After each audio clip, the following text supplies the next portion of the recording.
V minulom videu sme si povedali, že v minulosti sa vnímal pohlavný styk ako spôsob prežitia a rozmnožovania a preto sa kresťanské myšlienky v rannej stredovekej Európe etablovali dlhšie. Nestalo sa tak hneď, ale trvalo to storočia a nie v každej sfére úspešne. Vidiecké obyvateľstvo sa veľmi ťažko odpútava z pohanského života a samotné prelínanie pohanstva a kresťanstva trvalo u vidieckého obyvateľstva veľmi dlho. Ja som Mars A ja som Crimson. a vítajte v stredoveku. Do Podunajska sa kresťanstvo dostalo v takom čase, keď už samotné učenie a viera boli prepracované a kladlo dôraz na dodržiavanie mnohých podmienok na kresťanského človeka, čo bolo náročnejšie ako pri pohanstve. Otázky viery a kresťanstva zasahovali do rôznych oblastí života, a to aj do toho partnerského. V období ranného stredoveku mnohoženstvo a konkubinát sprevádzali sexuálne mravy, tolerované najmä u mužov. Mimomanželský styk muža nebol spoločensky odsudzovaný, zatiaľ čo ženy v patriarchálnej spoločnosti čelili prísnym trestom, ak bola prichytená pri nevere. Manžel ju mohol vyhnať, verejne zahanbiť či zabiť. Misionárov sme spomínali v prvom videu. Ich snaha bola presadiť základné princípy kresťanského manželstva, monogamiu, dobrovoľný súhlas, zákaz incestu, sviatočný charakter a nezlučiteľnosť.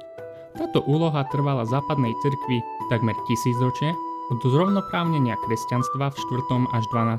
storočí, keď Európa prijala cirkevnú kontrolu nad manželstvom. V Karpatskej kotline však cirkev čelila ťažkému zápasu s tolerantnejšími pohanskými mravmi. V tejto dobe boli ľudia rozdelení na viacero táborov, rovnako ako je tomu dnes. Niektorí pravidlá dodržiavali, iní nimi opovrhovali a užívali si radovanky od nevidím do nevidím. U Slovanov a Maďarov, ktorí tvorili väčšinu obyvateľstva Karpatskej kotliny, bolo pred prijatím kresťanstva bežné mnohoženstvo. Nebolo žiadnym prekvapením, že bohatší muži si mohli dovoliť viacero žien. Franský kupec Samo mal asi 12 manželiek. Marošvárske knieža Ajtoň, súper svätého Štefana I., mal až 7 manželiek, hoci bol pokrstený. Veľkomoravskí panovníci žili podobným pohanským životom. Pražský biskup Vojtech vraj opustil Čechy, keď sa Česi nechceli vzdať mnohoženstva. U kievských Slovanov mal Vladimír pred kresťanstvom 5 manželiek a 800 súložníc. Stredoveký cisár Karol Veľký mal rovnako viacero žien, s ktorými splodil 9 detí.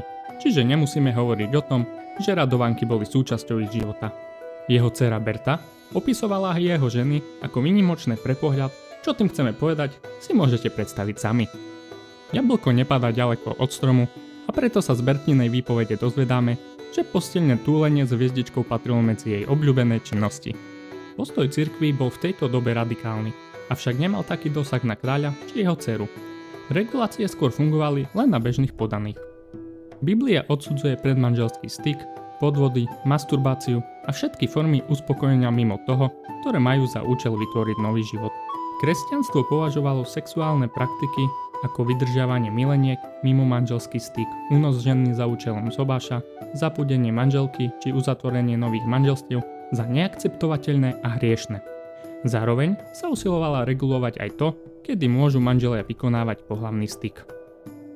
Cirkev vychádzala zo starého zákona, ktorý stanovil obmedzenia ako zákaz pohlavného styku počas menštruácie, počas očisťovania ženy po pôrode a podobne. Bežní ľudia sa museli postiť o chlebe a vode v momente, čo tieto pravidlá porušili a v závislosti od prehrešku bol trest na viac či menej dní. Druhou trestov je viacero a na tie sa pozrieme v priebehu videa, lebo niektoré vás určite pobavia. V pohanskej spoločnosti sa panenstvo a sexuálna zdržanlivosť necenili tak, ako to bolo v kresťanskej spoločnosti. Sexuálna aktivita mladých ľudí, najmä počas oslav prírodných cyklov, napríklad rovnodennosť, slnovrat, bola považovaná za prirodzenú. Dokonca dievčatám, ktoré boli už vhodné na sobáš, mohlo panenstvo spôsobiť problém. Podľa moslimského cestovateľa Ibrahima ibn Jakuba panny neboli u Slovanov vnímané ako cenné. Ak muž zistil, že nevesta je panna, mohol ju zavrhnúť, pretože nikto predtým o ňu nejavil záujem. Cirkev napokon zaviedla zákaz sexu počas významných kresťanských dní v kalendári, ktoré mali byť slavené nábožensky, nie telesnou rozkošou. Medzi tieto dni patrili napríklad nedeľa, ktorý je deň zasvetený Pánovi, pôstne dni v týždni ako streda, Judášova zrada, piatok, ukrižovanie Ježiša a počas veľkých postných období ako je 40-dňový predveľkonočný a adventný post. Zákaz platil aj počas sviatkov Pána, 25.12. narodenie, 1.1. obrezanie, 6.1. zjavenie, Veľká noc, na nebo vstúpenie a sviatko Márie ako 8.9. jej narodenie, 2.2. očistenie, 15.8. na nebo vzatie, ako aj sviatkov apoštolov a svätcov. V 10. a 11. storočí bolo povolených len 50 dní ročne na pohlavný styk. Penitenciár. Príručka pokáňa. Je to spovedná príručka pokáňa, ktorá obsahuje otázky, ktoré mal spovedník úprimne odpovedať, a boli tam otázky aj na intímny život, ako sme spomenuli skôr. Poďme sa na ne pozrieť. Súložil si s manželkou alebo inou ženou na psíka? Ak si tak robil, kájaj sa 10 dní o chlebe a vode. Prešiel si na červenú? Mrk, mrk. Ak áno, kájaj sa 10 dní o chlebe a vode. Skoroval si v nedeľu s manželkou? Za tento kúsok pôjdeš na trestnú na 4 dní a budeš tam jesť iba chlieb a vodu. Ak si užil radovánky počas Veľkého pôstu, tak si užiješ aj chlebík a vodu na 40 dní, alebo prvýkrát dostaneš finančný trest, a to 26 solidov almužny do brnčka.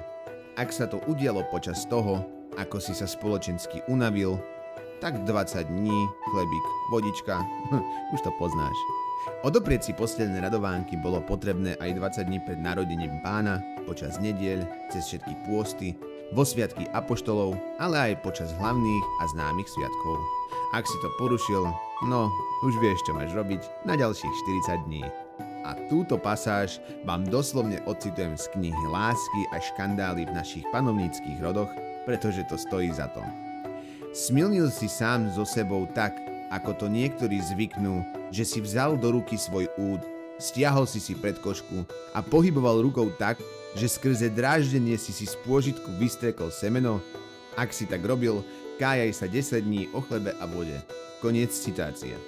Ak si k tomu doviedol kamoša a robili ste to vo dvojke, nechápem, kto by to robil, tak sa ti trest predĺžil na 30 dní.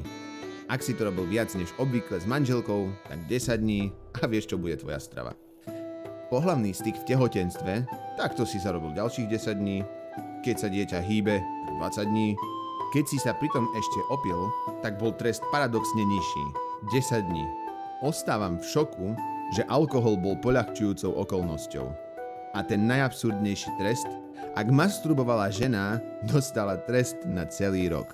Trošku mizogínske, či nie? Stredovek sa definoval najmä silnou snahou kresťanstva redukovať pohanské sexuálne zvyky, ktoré nekorešpondovali s biblickým pohľadom na partnerský život. Tento konflikt pretrváva až do súčasnosti a ako sa vyvíja, sa pozrieme v ďalšom videu. Čo vás najviac šokovalo či prekvapilo?